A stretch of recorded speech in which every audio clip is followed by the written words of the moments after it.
Boa noite. Estamos esperando as pessoas chegarem.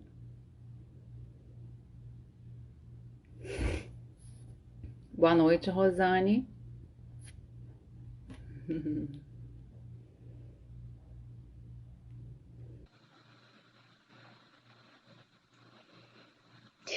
Hoje é dia 10 de setembro e hoje, entendi. E hoje é um dia comemorativo de um mês que se comemora, né? Não é bem uma comemoração, né? Mas é uma lembrança, uma advertência para o assunto do suicídio, né? Para a gente poder pensar, falar esse assunto e pensar aí em formas de prevenção,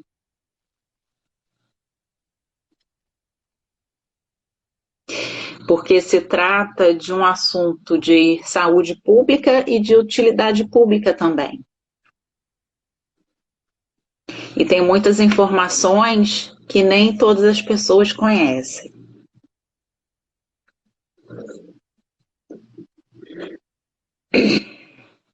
Eu pensei também, Rosane, de aproveitar esse espaço para a gente poder fazer um bate-papo, se alguém quiser falar, trazer depoimentos, fazer perguntas.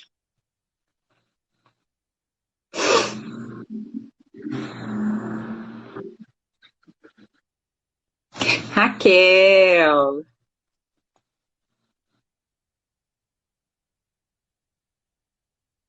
boa noite, Raquel.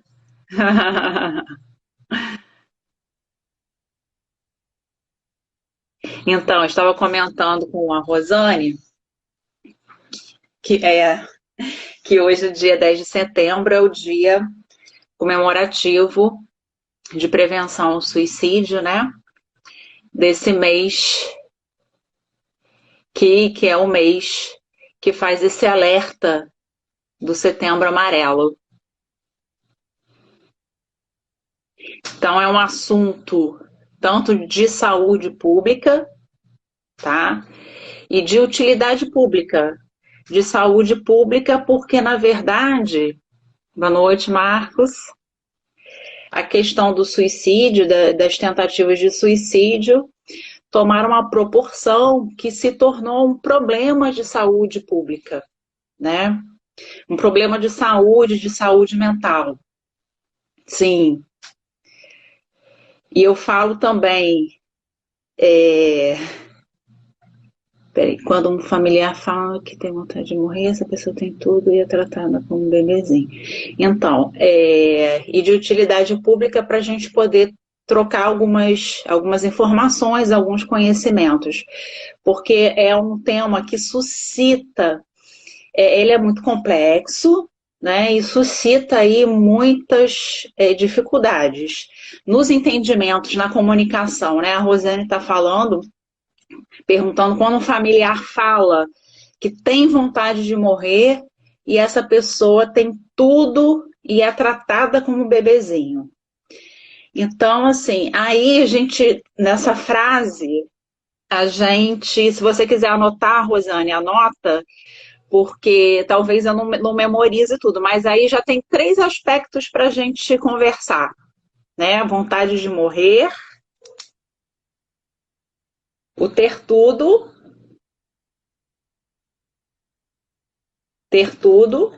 e o ser tratada como bebê.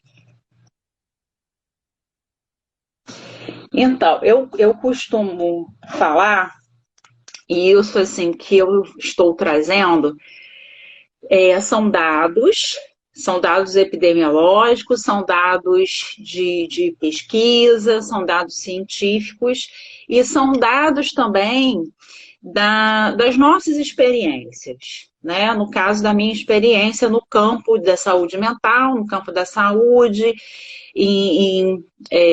há 20 anos eu venho trabalhando em serviços que a gente chama de alta complexidade. O que são serviços de alta complexidade? Por exemplo, os centros de atenção psicossocial são serviços de alta complexidade, porque atendem, por exemplo, casos graves de pessoas com problemas mentais, com problemas relacionados ao uso de álcool e outras drogas.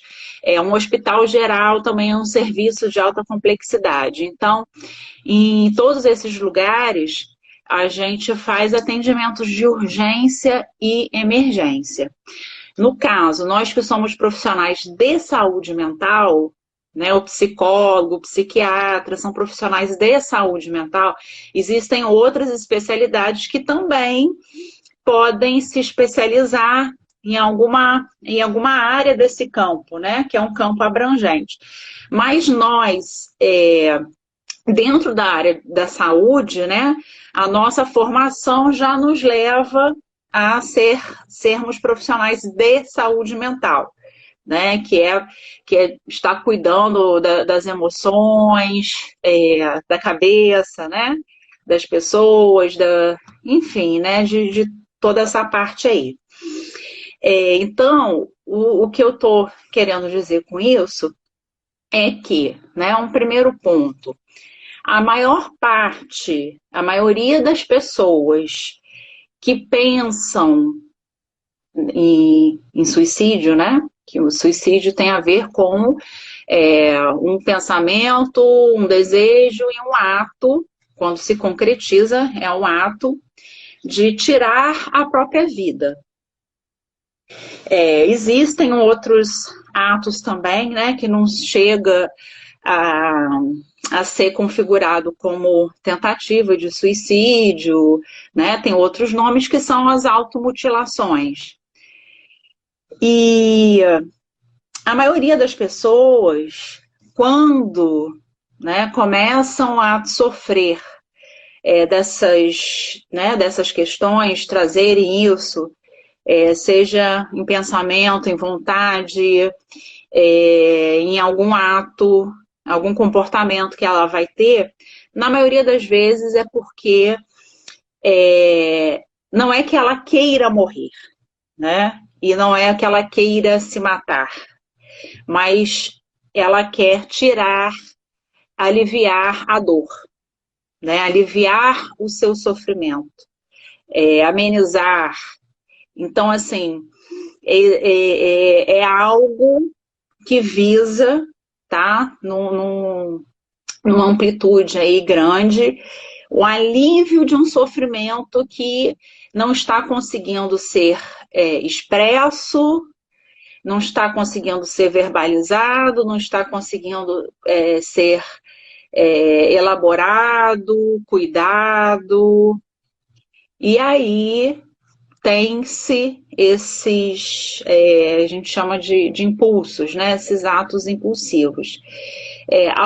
E cada caso é um caso, tem a sua particularidade, porque essa semana mesmo uma pessoa estava me perguntando quais são as diferenças, né, de uma pessoa que pensa, de uma pessoa que pratica algum ato. E aí eu coloquei para ela, né, que existem aí alguns níveis, por exemplo, em pessoas que têm essas tendências, pode-se existir, né, um fenômeno que a gente chama de pensamento-ação. É quando o pensamento de se matar, né, ou de se fazer algo contra si mesmo, ele é tão automático, ele é tão inconsciente, que não dá nem tempo da pessoa pensar no que está fazendo. Né? É um impulso que, né? Ao mesmo tempo que se está pensando, está fazendo. Mas não está refletindo, não está elaborando e pensando nas consequências do que está acontecendo. Há outros casos em que, por exemplo, tem pessoas que fazem um planejamento, né? E que né, entram aí naqueles quadros onde, às vezes, o ato ali, né, da tentativa do suicídio, ele acaba sendo bem sucedido, né? Eu já vou, tem algumas pessoas querendo participar, eu vou, eu vou permitir isso para a gente poder fazer essas trocas. Eu só estou fazendo uma introdução, né, para a gente fazer um aquecimento. E tem um outro item importante, né, que já são aquelas formas de ideias, de pensamentos que podem passar em algum momento da história da vida da pessoa, mas que ela ainda consegue ter um certo julgamento, uma certa reflexão. Questionar, né? E questionar, nossa, por que eu estou com esse tipo de pensamento? Por que eu estou pensando em algo tão ruim, tão negativo? E né, acaba, assim, conseguindo buscar ajuda. É um assunto muito importante, Lu, muito importante. Eu me dei conta que fez um ano da última vez que eu consegui ter a oportunidade de estar falando sobre esse assunto, de estar debatendo sobre esse assunto. E aí foi na terça-feira, me chamaram, tem uma frente lá no Rio de Janeiro, um movimento que foi criado de profissionais, usuários da saúde mental, familiares, chama Frente Estamira. E me chamaram para poder estar falando sobre isso, né? Sobre prevenção ao suicídio, sobre tentativas de autoagressão, entre outros aspectos. E isso, Camila. E hoje, né, estou falando pela segunda vez nesse ano. E aí eu me dei conta de quanto mais a gente fala, mais a gente precisa falar. Por quê? É um assunto que traz ainda um tabu muito grande. Né? Tem muito tabu porque envolve muitas questões. Né? Eu vou falar um pouco sobre isso. E tem esse, como a Camila está falando aqui, um medo de falar sobre isso. Né? Existem algumas fantasias, porque as pessoas acham que falar sobre o assunto pode incitar, né, alguém querer fazer porque está falando sobre isso.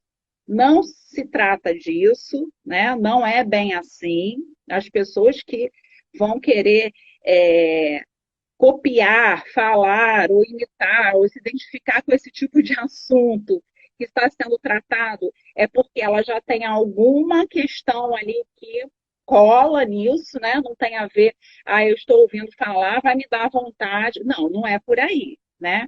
Agora, é um assunto, como eu coloquei nessa roda de conversa na terça-feira, que traz um tema que é tabu, que é a morte. É o tema da morte, né? É o limite, são aquelas situações limites da vida, situações críticas, momentos de crise, onde a gente tem que se deparar e olhar para as nossas dores existenciais, né? A dor de existir. E a finitude, o lidar com a vida e com a morte, exatamente.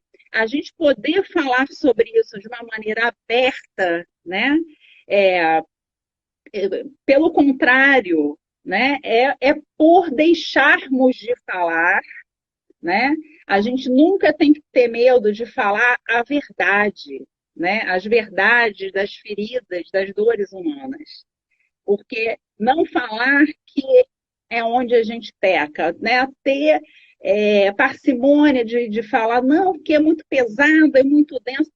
Sim, é pesado, é denso, mas são questões reais, né? A gente está perdendo pessoas, a gente perde muitas pessoas, porque até por não falar, né? Porque também, quando a gente vai falar desses assuntos, quem está lidando, né, do outro lado também é angustiante. Né? É angustiante para os profissionais de saúde, é angustiante para a família, para os amigos, mas não tem outro jeito de cuidar disso, até de curar, se não for falando, né? E compartilhando. e sem julgamento. As pessoas têm muito medo de falar porque tem medo das críticas, tem medo de ser julgado, né? O suicídio é maior entre homens ou mulheres no Brasil. No mundo, nos homens, é uma quantidade maior. A gente tem alguns dados aí importantes, né? Para a gente ver. A gente às vezes acha que é na mulher, né? Mas tem algumas razões, né? Eu acho que as mulheres, até pela questão do feminino, de falar mais, de expressar mais as suas emoções, os seus afetos, né? Elas ainda conseguem isso, né? Minimamente ter como escoar ali o seu sofrimento. Não todas, né? Não todas. E os homens não, né? Os homens tendem a reprimir mais as suas emoções, seus sentimentos. E tem um outro aspecto nessa questão, né? Do homem. O que acontece?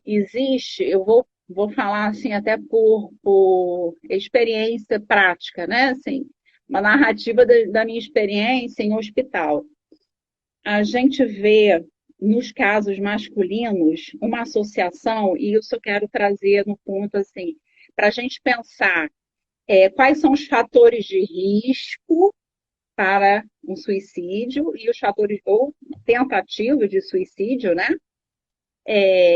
E os fatores de proteção, né? Porque nós temos isso, fatores de risco, fatores de proteção. Por exemplo, muito comum, e isso a gente vê bastante na narrativa, né, nos relatos dos homens, quando eles acabam indo para a emergência de um hospital porque se machucaram, né, tomaram, né, uma quantidade excessiva de medicamentos, se jogaram na frente de um carro, é, tentaram enforcamento, né? Tem várias situações. O que acontece? É o momento daquele sujeito de muito desespero, tá? De muito desespero. Por exemplo, às vezes ele está desempregado, perdeu um emprego, teve um rompimento ali amoroso, afetivo, muitas vezes junto com essa questão de perda de emprego, desse sentimento de impotência, né, de desmoralização familiar, social, tantas coisas aí envolvidas, né? Perde-se o sentido da vida, perde-se as expectativas de futuro e, com isso, o desejo de viver, né? E aí o homem tem essa cobrança, essa autocobrança, né, da potência, da virilidade, e eles muitas vezes não aceitam e não conseguem achar saídas para resolver esses problemas que muitas vezes vão se acumulando. Uma outra questão que vem também como um fator associado, um fator de risco, são o uso de bebidas alcoólicas, assim, mas de substâncias psicoativas, tá? Que também ainda é maior nos homens. Então, o que acontece, né? Que junta vários problemas, acumulam-se os problemas, vêm problemas financeiros. A gente passou no Brasil entre 2012 e 2017 e ainda estamos passando por uma crise social e econômica, tá? De desempregos em massa, de tantas perdas, né? Principalmente aí com essas perdas de trabalho, né? Perde-se o senso de identidade e de dignidade. Então, algumas pessoas não encontram formas, né? Não encontram recursos, e outras até encontram, né? Mas podem chegar em pontos que é muito comum de não acreditar em nada, né? Ou de não acreditarem mais em nada, de que algo possa ajudar, de que algo possa mudar, porque também o ser humano ele tem uma certa tendência de criar idealizações, né? A gente projeta que a vida, ou que o ideal da vida de felicidade, ele tem que ser, né?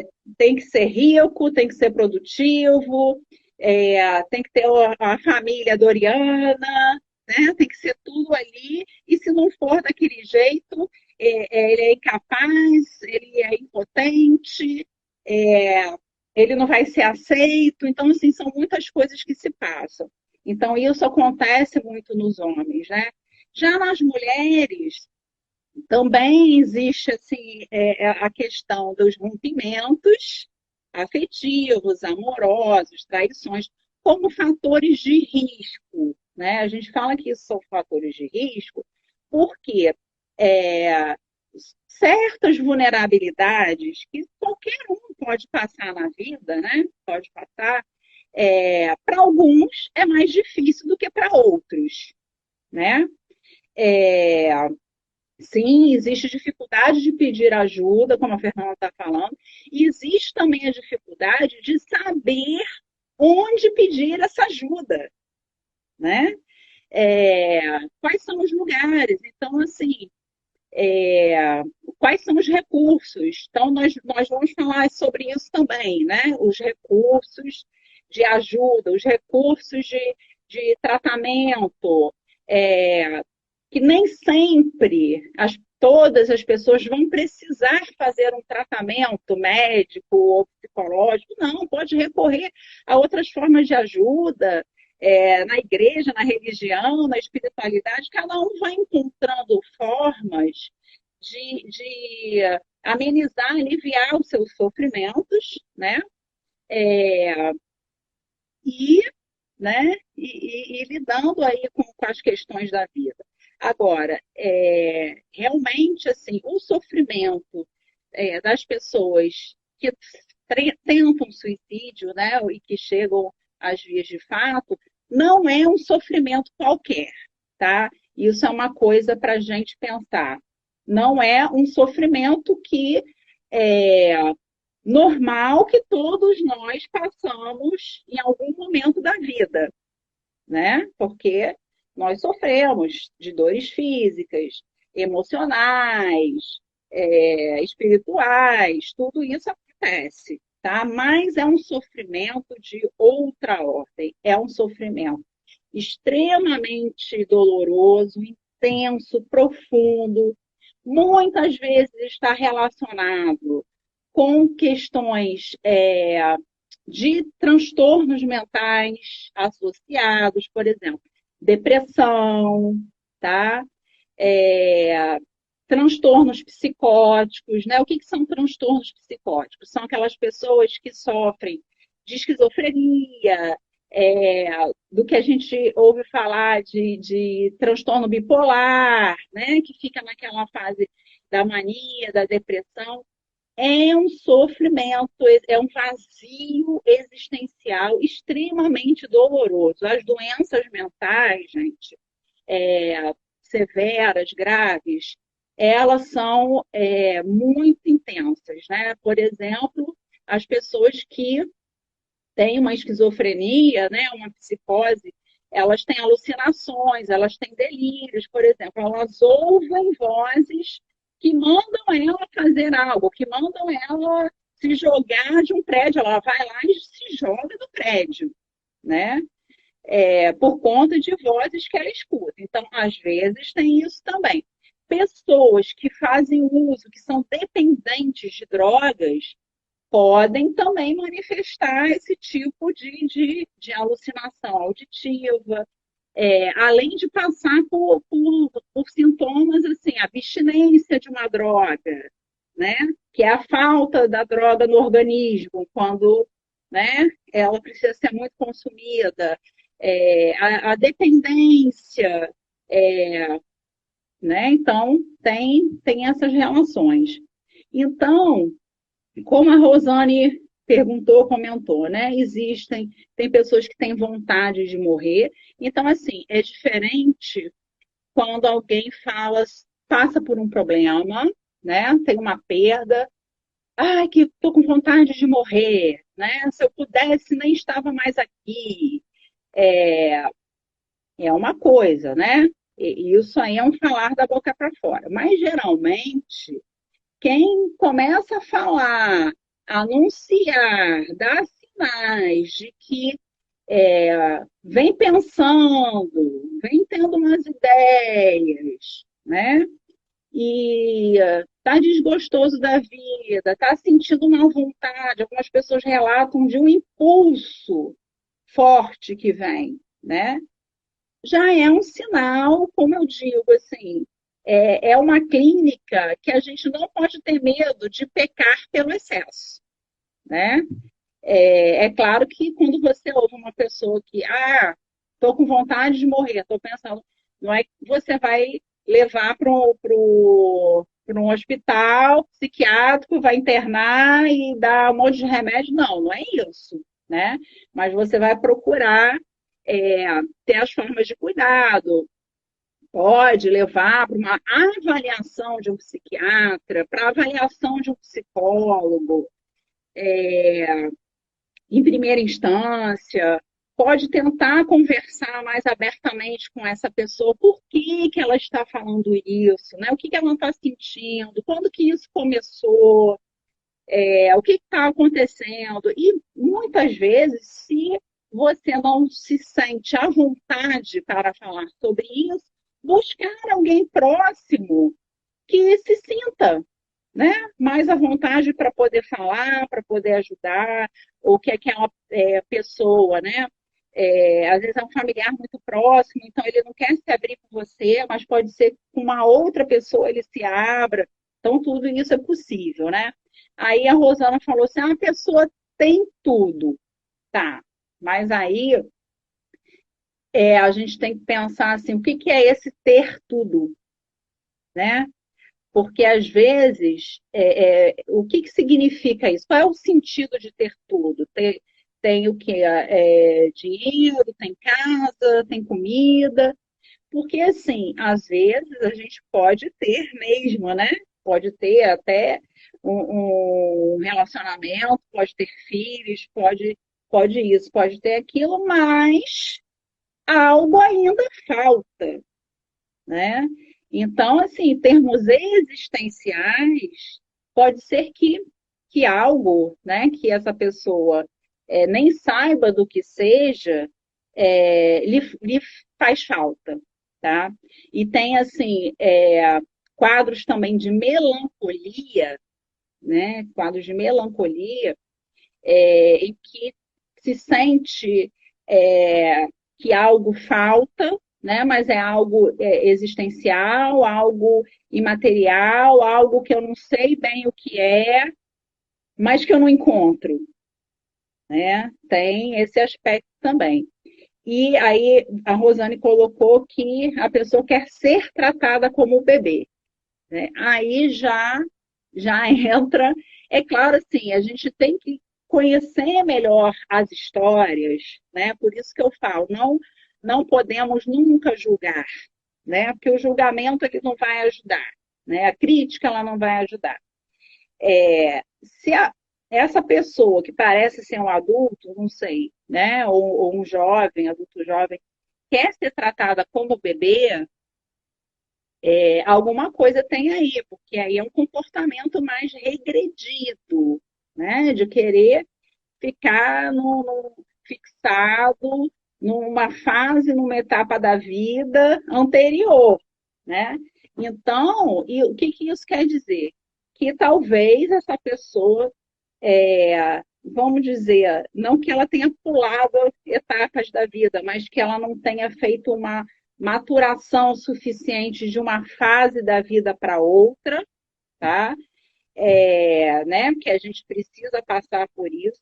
Ou talvez ela possa ter tido perdas, lutos, traumas, sofrido, né? Assim, relacionamentos abusivos, violências, assim, situações que são traumáticas, né? Passado por isso na vida, ou mesmo ter tido perdas, né? Perdeu alguém, perdeu coisas, perdeu e não elaborou esses lutos, tá? Então tudo isso faz com que quando a gente vai passar para as etapas seguintes da nossa vida, porque a gente, né, sai da barriga da mãe, vai para a fase de bebê, para a infância, para a adolescência, para o início da fase adulta, e aí, né, idoso. Cada fase dessa, quando a gente sai de uma e vai para outra, a gente tem que fazer os lutos, né, daquilo que a gente está deixando para poder adquirir, né, novas coisas na vida. Então, muito provavelmente, alguma coisa ficou ali, interrompeu, né? E aí essa pessoa está com essas dificuldades. Porque, então, assim, tem muitos fatores que a gente chama de fatores de risco, realmente, que vão se relacionando, né? A questão aí desse desejo, né? Dessa desejabilidade de morte, porque nem sempre ter esses pensamentos ou até ter achar que está desejando isso, quer dizer que a pessoa realmente quer isso, né? É porque às vezes é como ela está vendo a possibilidade de sair, a possibilidade de lidar com essa dor, porque assim, a dor emocional, ela é quase que invisível, tá? Aos olhos dos outros, né? Aos olhos da sociedade. Então, muitas vezes, as pessoas recorrem às dores físicas para poder mostrar, consciente ou inconsciente, tá? Para poder sinalizar, vamos usar assim, as palavras mais adequadas, que ela está com sofrimento, né? Que é algum tipo de sofrimento que está acontecendo. Muito, por exemplo, os casos de pessoas que fazem cutting, né, cortes, a automutilação, elas relatam que quando elas fazem, depois que elas fazem, elas sentem um alívio, né, da dor emocional delas. Né? Então, assim, né, não está tendo oportunidade de encontrar recursos para isso.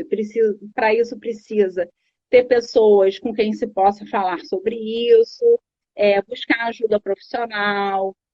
A gente tem o recurso dos centros de atenção psicossocial, que nós temos no Brasil, né? São os serviços de saúde mental gratuitos, alguns funcionam até 24 horas, tem ambulatórios, então, assim, cada pessoa, assim, nos seus municípios, tem que procurar saber, né, quais são os recursos que a sua cidade oferece de tratamento, né, quando você precisa fazer uma terapia, quando você precisa fazer uma avaliação com um psiquiatra, né, às vezes precisa tomar remédio, porque pode ter alguma questão ali, né, uma depressão e outras questões.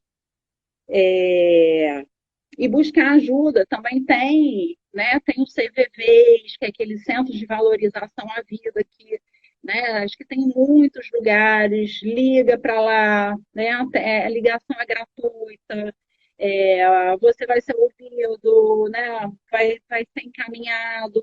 E algumas pessoas também conseguem ajuda nas suas entidades religiosas, né? Nas igrejas, em centros, né? Isso para quem frequenta, né? Se é espírita, o centro espírita, se é igreja, tanto na parte do seu cuidado emocional, social, espiritual, quanto também, né, tem lugares que às vezes encaminham pessoas ou até tem profissionais de saúde mental trabalhando em conjunto. Então, a gente tem que buscar esses recursos. E outros recursos também, né? Porque Quando as ideias, né, os pensamentos de morte, eles vêm, tem que se respirar, né, respirar profundamente, buscar compreender o que está se passando, o que está acontecendo, de onde está vindo isso, né? O que, que você pode fazer, né?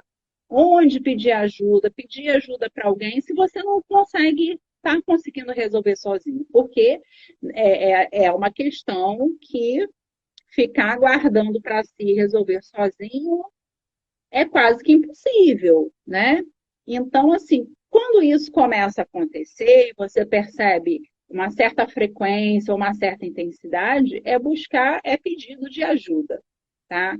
Porque o que pode acontecer é que, às vezes, uma primeira tentativa pode depois vir a segunda, pode vir a terceira, pode vir a quarta, e aí são sucessivos sentimentos de frustração e impotência.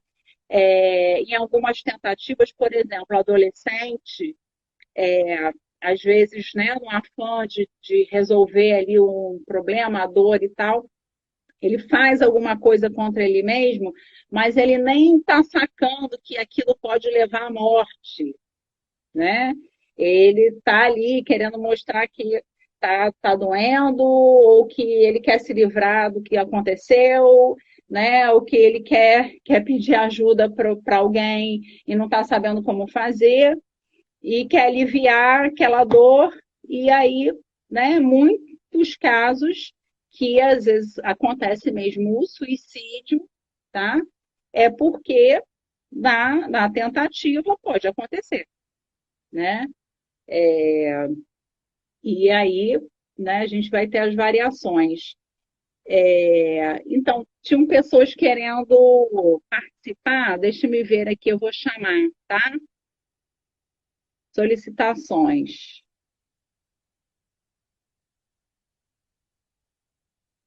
Ma, Mago Gondina, Mago Gondim Alice. Oi. Ah, saiu. Tinham três pessoas que eu acho que queriam falar alguma coisa. Marcos. Exatamente, né? Tem pessoas que passam por muitas perdas na vida, sim, problemas com filhos, problemas de saúde, isso, passou por um câncer, e só pensa em viver, exatamente. Porque, assim, não quer dizer que você passou por vários problemas na vida, né? Que a pessoa vai, né, pensar em tirar a própria vida porque, né, teve uma vida cheia de tragédias, cheia de perdas. Então, já penso todo mundo que vivesse dessa forma, né, teria que pensar desse jeito. Então, a vida não vale a pena e vou desistir. Não, isso não tem a ver. E tem pessoas que passam, né, por grandes e graves problemas na vida, como a Rosane está comentando aqui, né, inclusive pelo câncer, e não perdem o desejo de viver, e não perdem o desejo de lutar. Tem um estudo muito interessante de um psiquiatra, ele também, acho que ele fez psicologia em algum momento, e ele fez, chama Irving Yalom. Irving Yalom. Yalom. Ele escreveu vários livros, e um desses livros que chama Terapia Existencial, Psicoterapia Existencial, que assim, não tem a ver necessariamente com uma metodologia, né, de uma psicoterapia, né, de um ramo, não. Na verdade, ele falando de questões que fazem parte da existência, por exemplo, a morte, a liberdade, o isolamento existencial. Ele, né, traz isso como fenômenos da vida. E aí ele faz um estudo, uma pesquisa, com pessoas que tiveram câncer, que estavam com câncer em estágio avançado e terminal, e com uns pacientes, né, um outro grupo de pacientes, de pessoas que tinham feito tentativa de suicídio, tá? E que nesse grupo, né, porque na verdade era um grupo de pesquisa, mas que antes de ser pesquisa era um grupo terapêutico, um grupo de suporte, né, para poder cada um falar do quê? De situações limites da vida que nos colocam, né, diante da finitude, né, que é a questão uma doença terminal incurável, é, o suicídio, né, aquele limiar, você está entre a vida e a morte, ou de algo que vem para ameaçar a vida, né? Então, algumas pessoas, o que ele percebeu nisso? Que as pessoas que tiveram esse suporte, é, e principalmente, né, as pessoas que tiveram câncer, quando elas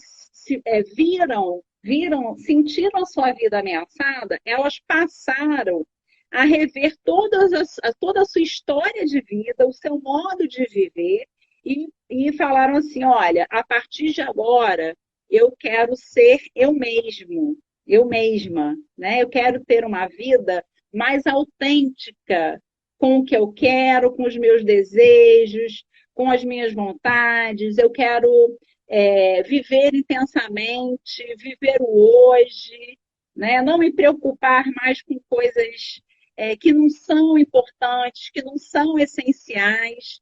E isso também aconteceu com essas pessoas que fizeram essa tentativa de suicídio, tá?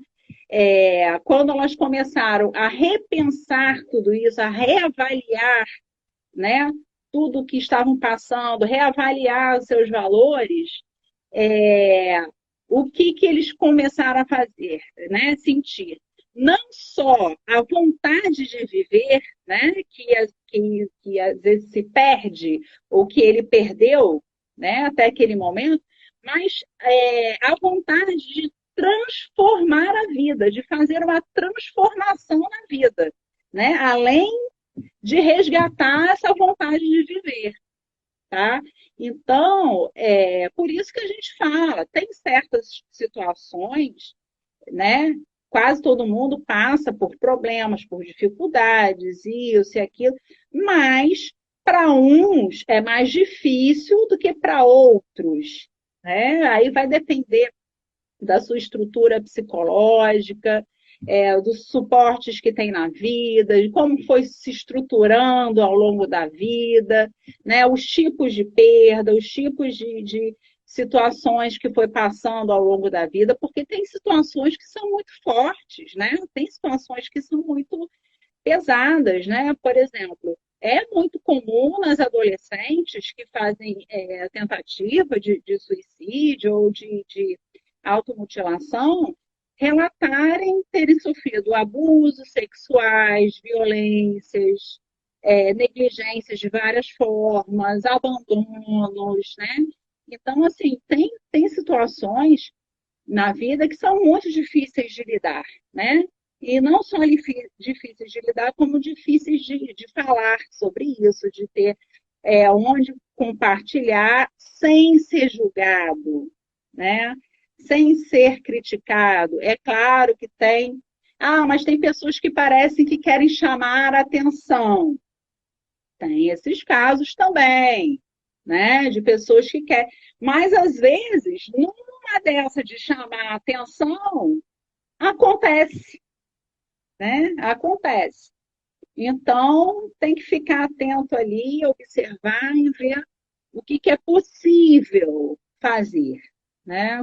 Como que é possível e que tipo de ajuda cada um vai precisar, né? Naquele momento. O que a gente não pode não falar, né? Ver e negar, né? Que esteja acontecendo alguma coisa. É, aquele filme não, gente, aquela série. 30 Reasons Why, né? 13 razões que, né, assim, os primeiros os episódios, né, da série, assim, o primeiro, então, eu achei, assim, excelente. O filme até depois ficou tendo críticas, né, porque vai incentivar os adolescentes a quererem fazer a mesma coisa que a menina lá do filme fez e tal. Mas o que tem de interessante nessa série? Coisas que acontecem no cotidiano, né, das vidas, às vezes é bullying, é um machismo estrutural, né, que a gente vive até hoje, no século XXI, em relação às mulheres, em relação à sexualidade, né, ao comportamento das mulheres hoje serem mais soltos e as pessoas confundirem isso, as questões familiares, e aí ela mostra ali. É muito interessante essa série. Ela mostra vários sinais de sofrimento, tá? Que quando ela tentava conversar com os pais não queriam ouvir, né? Porque eles estavam preocupados com a loja que eles estavam montando, com tal, a vida financeira, ok, né? Tem que se preocupar mesmo. Mas também, às vezes, se esquece de perceber que tem algumas coisas ali com o que o filho está demonstrando que não está legal, né? Ele está triste, ou está dormindo demais, ou está dormindo pouco, ou está comendo muito, ou não está comendo, não está indo para a escola, ou está perdendo nas matérias. Gente, qualquer coisinha às vezes sinaliza para a gente, né? Então, assim, ela não conseguiu esse acolhimento na família, ela foi conversar com o supervisor na escola, ele fez uma crítica ali meio machista, tipo assim, mas por que você estava naquela festa com aqueles meninos, né? Sabe como é que é homem? Por que você estava de saia? Porque tal, e ela tinha sofrido um abuso. Aí na escola ela estava sofrendo um bullying lá muito pesado. E não conseguia, ela se sentia ameaçada para falar. Então, aí ela teve o colega, né? Que ele também, ele se apaixonou por ela, ele gostava dela, mas ele também não conseguiu demonstrar o amor dele por ela. Então, ela começou, né, a se sentir ali uma fracassada, frustrada e muitas coisas, mas ela não fez tentativas de suicídio, mas ela fez tentativas de buscar ajuda, acolhimento aos sentimentos dela, é, as emoções que ela estava vivendo, as opressões que ela estava vivendo, e isso acontece com muitas pessoas, né? Porque tem gente que não tem dificuldade de falar, de pedir ajuda, mas tem um outro lado que às vezes acontece, né? Dependendo de quem se recorre, de onde se recorre, não vai receber ajuda, né? Às vezes recebe crítica, às vezes recebe fecha, né? A pessoa está ali se abrindo, aí vem alguém ali e coloca, inviabiliza aquela fala, aquela comunicação, aquele pedido de ajuda e causa mais o quê? Mais uma violação, vamos dizer assim, né? Para pessoas que sofreram violências também, violações, mais uma violação, né? O não ser ouvido, né? Porque não é só também escutou e pronto, não, né? Ser escutado, ser acolhido no seu sofrimento, é, não é algo, né, que é igual a ouvir. Ah, tá, você está com problema, você está com alguma. Ah, né, você pode ficar no silêncio, você pode dar um conselho, achar que tudo bem, você pode. Ah, não, mas você está fazendo alguma coisa errada. Não, isso não é escuta, né? Tem, uma escuta de ajuda, ela é diferente, né? Ela é diferente. ela tem empatia, ela tem uma compaixão, ela tem um altruísmo, ela tem, né? Não quer dizer que você tem que ser o salvador daquela pessoa, da vida daquela pessoa, não, né? Porque minimamente cada um tem que se responsabilizar, né? Até pelo seu sofrimento, a gente, né? Tem que, olha, isso é meu, né? Isso é meu, então eu tenho que fazer alguma coisa com isso, porque, né, o ficar bem é para eu ficar bem, né? E as coisas não vão, o meu estado interior, ele não vai mudar se algo não for feito, se algo não for mexido, né? É, se aquela ferida aberta não foi cicatrizada, né?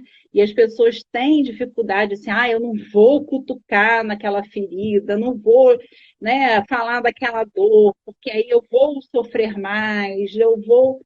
E não é por aí, porque a cura é pela fala, né? Ela vem através da fala, da linguagem, né? Dos atos da linguagem que a gente vai, dos recursos, porque aí vem também, vai se descobrindo ali que no meio daquele caos, às vezes, né? Daquela desorganização, a gente pode criar, né?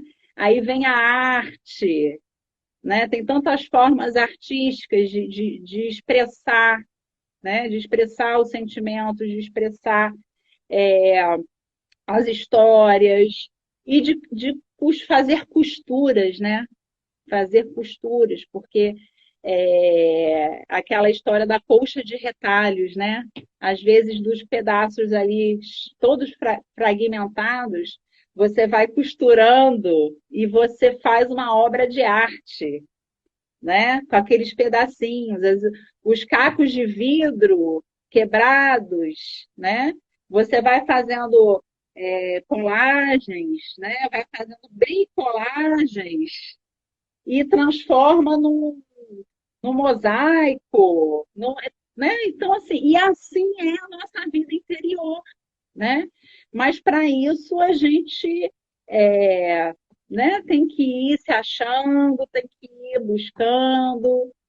E a Lorane está falando, costurar a si mesma é uma atividade necessária, sim, sim, né? E a gente não pode ter medo, né, de ir buscar as nossas verdades, né? Se a gente tem uma dor, se ela é física, se ela é emocional, se ela é existencial, se ela é social, né, das relações, dos laços sociais, né, dos sentimentos, às vezes, de não pertencer, né, de não estar se sentindo aceito, de não estar se sentindo amado, reconhecido, né, tudo isso, gente, precisa e pode ser validado, né, e não ser tomado como frescura, né? Porque assim, então quer dizer que não existem pessoas frescas. Pessoas frescas são pessoas frescas, não tem a ver com pessoas que estão sofrendo, né? Só que eu vou falar porque até na área da saúde existem esses estigmas, que quando você vai fazer uma queixa que é emocional, né? Ou se é física, mas tem causa emocional, né? Existe muito preconceito, existe muito estigma, né? De dizer, tá dando piti, tá querendo chamar atenção, porque sim, às vezes o que é, como que a gente também pode interpretar um querer chamar atenção, que não é um chamar atenção banal, né? Não é um chamar atenção aí de de um momento qualquer, né? É chamar atenção, às vezes vem de uma forma aí meio né, histriônica, meio exótica, meio esdrúxula, meio esquisita, né? Meio mais porque ela está querendo, precisando de atenção para algo que não está recebendo atenção, né? Não só da questão ali do contato afetivo, emocional, que, assim, no meu entender, é o primordial, né? Nesses momentos, né? Os afetos, não de super proteção, né? Não, não é isso que a gente precisa fazer para cuidar de alguém, para ajudar alguém ou para se ajudar, né? De não dar limites ou de não ser firme, não, né? Tem os momentos que tem que dar limites, que tem que ser firme, mas é, de uma forma delicada, de uma forma humana, né? E geralmente não é isso que acontece, né? Então, vem isso, tá querendo chamar atenção de quê? Para quê? Por que que esta pessoa precisa ter esse tipo de comportamento para chamar atenção? Por que que ela precisa chegar neste ponto para pedir socorro, para pedir ajuda, né? É, tem, tem pessoas que têm aí uns desvios de personalidade, né? Mas aí é uma outra história, né? Aí são outros casos. Aqui a gente está falando porque, assim, o que que é o Setembro Amarelo, né? O que que esse amarelo representa? O amarelo, ele representa a cor, né? O sinal de alerta. É um sinal de alerta, né? Para gente, daqui a pouco vai cair, gente. Para a gente parar, pensar sobre isso, buscar informações, buscar ajuda. Eu voltei para a gente se despedir e ver se alguém ainda quer participar, né? Algumas pessoas solicitaram no início, aí eu fui dar umas explicações, acabou que a gente perdeu. Esse assunto é um assunto que dá pano para manga, porque ele pode ir por vários lados, né? As pessoas ainda têm muitas dúvidas, porque é difícil mesmo, não, não é algo fácil, não. Até porque cada caso é um caso, né? As histórias têm as suas singularidades, têm as suas peculiaridades, né? Dos acontecimentos, da forma como cada um lida, né? Com as questões da vida, da rede de apoio que tem ou não, né? Rede de apoio familiar, social, muitas vezes religiosa, então, e da própria estrutura, né? Psíquica de cada um. Ah, é! Vamos marcar, né, Lô? Tô esperando você me falar. Então, tem essas variações, né? A gente não tem como dizer, tem os pontos comuns, né? Na questão aí das tentativas, do suicídio e da prevenção, né? Que é importante, então, a gente deixar registrado que procure saber, né? O que são fatores de proteção, o que são fatores de risco, o que se fazer, como entender, né? Esse entendimento da personalidade de cada um e da escolha, né? Dessas escolhas, ele já é mais profundo, né? É mais profundo. A gente leva muitos anos e o próprio Freud, olha só, o próprio Freud, ele falou que a questão do suicídio, ela é um grande desafio para os psicanalistas, né? Porque a gente não pode fazer afirmações, a gente não pode ser determinista, né? A gente pode buscar entender junto com aquele sujeito, junto com aquele ser humano, né? O tipo e o nível de sofrimento que ele tem, que ele sente, né? Não se deter em causas, apenas nas causas, né? Mas como que ele lida com aquilo que ele vive, com as suas fantasias também, né? Porque nós humanos temos as nossas fantasias na nossa cabeça, né? Muitas vezes aí, né? Ah, eu estou me sentindo rejeitada, abandonada, excluída, e às vezes nem sempre é assim, né? Mas a gente tem sempre essa tendência, às vezes, de puxar um pouco para trás, né? É complexo, mas realmente as pessoas que passam por essas situações, independente das razões, elas têm um sofrimento muito intenso e não é um sofrimento qualquer, né? Não é uma tristeza qualquer, não é uma ansiedade qualquer, não são pensamentos quaisquer, né? Não são simples pensamentos negativos, pessimistas, né? Que qualquer um pode ter em algum momento do dia. Não, são pensamentos mais pesados, são pensamentos né, de maior nível de negativismo, né?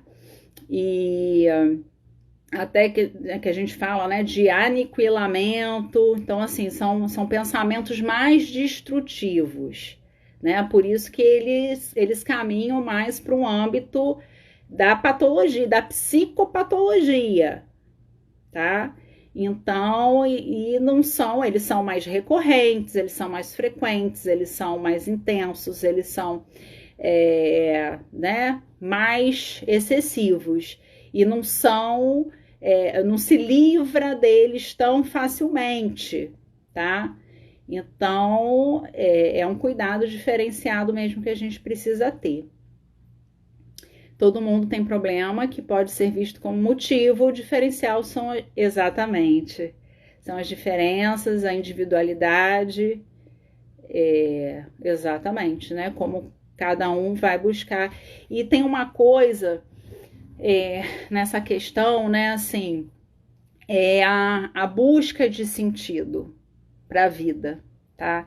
Porque geralmente essas pessoas, elas relatam, assim, uma perda de sentido existencial muito grande, tá? Ou uma perda, ou nunca acharam sentido nenhum para a vida, né? É algo assim de muita rigidez, é um pensamento que não é flexível, é um pensamento enrijecido, tá? De difícil flexibilização e de difícil você buscar alternativas e saídas, porque às vezes elas existem, elas sempre existem, né? Mas elas, às vezes, elas não satisfazem, tá? Você pode oferecer 1000 coisas para aquela pessoa, né? Dar tudo que ela está querendo e mais um pouco, ou precisando, e mesmo assim ela dizer que a vida não tem sentido, que, né, ela é um grande desgraçado, que não sabe o que veio fazer aqui, que não tem esperança de nada, né? Ou então, assim, perdeu totalmente a esperança, o sentido, ou não quer nem saber disso, não quer nem buscar, né? A insatisfação, exatamente, uma insatisfação generalizada. Então, assim, tem muitos aspectos. Aí tem as questões que são mais individuais, né? E tem também questões, assim, que a gente não pode perder de vista, que são questões sociais e culturais, que a gente enfrenta também, né? Por exemplo, esse modo capitalista de ser, né? Que a gente tem que ser produtivo, a gente tem que ser rico, a gente tem que ser bonito, a gente tem que estar potente o tempo todo, nossa performance tem que ser alta o tempo todo. Então as mulheres têm que ser perfeitas em tudo, né? tem que ser tudo, os homens têm que ser ricos, têm que ser bem-sucedidos, e tem que ter dinheiro, e a gente tem que ter dinheiro para comprar, para gastar, e vem as compulsões, e entra nesse ritmo, né? E aí quem não se enquadra, como é que fica? Né? Quem não se enquadra nisso, cada um tem seu ritmo, tem os seus limites. Então, assim, a gente precisa repensar muitas coisas na vida, né? Repensar os nossos modos de existir, né? E para isso a gente tem que pensar no que é essencial para si, né? E às vezes aprende-se. E a pandemia, acho que veio ensinar muitas coisas para quem quer aprender, para quem quis aprender, né? Assim como às vezes um momento de doença também pode ensinar muitas coisas, né? A gente aprender a nos satisfazer com menos, né? Com pequenas coisas. Porque às vezes a gente leva assim, passa um dia, chega à noite e fala: meu dia foi uma merda, foi horrível, deu tudo errado. E aí a gente esquece de valorizar o que deu certo, o que foi bom, que você acordou e o sol estava ali, né? Que você acordou e você estava respirando. Gente, eu nunca valorizei tanto o ar, o oxigênio, como agora na pandemia, né? Quando a gente começou a ver aquela coisa, falta de ar, falta de respirar, falta de. Nossa, o fato da gente poder respirar, né? Então a gente começa a dar valor para as pequenas coisas, como a Raquel adora dizer, né? Às vezes tomar um café com uma amiga é tão gostoso, né? Pode ser tão bom e também não é qualquer café e também não é qualquer amiga, né? É, mas pode até ser em qualquer lugar. Mas se for prazeroso, se você souber aproveitar, pode ser melhor do que às vezes tomar um café. Eu não me esqueço dessa fala da Raquel. Tomar um café aí em Paris, né? Mas não está bem acompanhado, você não está bem com você mesma, né? Ou você mesmo, ou não está dando valor para as pequenas coisas. Então, quanto mais a gente aprende a parcializar, né? A se satisfazer com o que a gente tem, com o que a gente pode, é claro que a gente tem que buscar, né? Buscar aquilo que quer, buscar aquilo, mas entendendo também, né, os limites, respeitando e, né, e também poder pensar que tudo passa, né? Assim como as coisas boas, elas passam, mas o sofrimento, as coisas ruins, elas também passam, né? Tudo na vida é transitório, né? Então a vida tem essa transitoriedade. Então a gente é um exercício, sabe? É um exercício e isso é para todos, né? E quando a gente vê também, né? As pessoas no pessimismo, no negativismo, na reclamação generalizada, a gente, peraí, calma aí, mas e o que tem de bom, né? A gente tem que começar a fazer esses exercícios diários, né? Porque e aprender a buscar aí, né, uma certa serenidade, lidar melhor com o tempo. Enfim, acho que eu já falei bastante. Uma pena, algumas pessoas queriam participar. Vamos ver, depois a gente combina um debate. Solicitaram aqui a participação, mas aí acabou que a gente não conseguiu. Que é bom também, né? A gente ouvir, tem pessoas que têm histórias para contar, que têm depoimentos. Mas então é isso, gente. A gente vai se falando. Obrigada, Raquel. Espero que tenha ajudado, né? Assim, esse foi um intuito, né? de poder estar contribuindo, agora que a gente tem esse espaço aqui de fala, de troca de informações, e que fique aqui, assim, um chamado para que a gente não esgote esse assunto, né, no dia de hoje, que é o dia 10, é o dia que representa o mês, e nem esgote só o mês, mas que a gente abra para a gente poder voltar a debater esses temas, tá bom? Então, boa noite, um beijo grande, até a próxima live, ou até o próximo encontro aí que a gente tiver aí com algumas pessoas, né?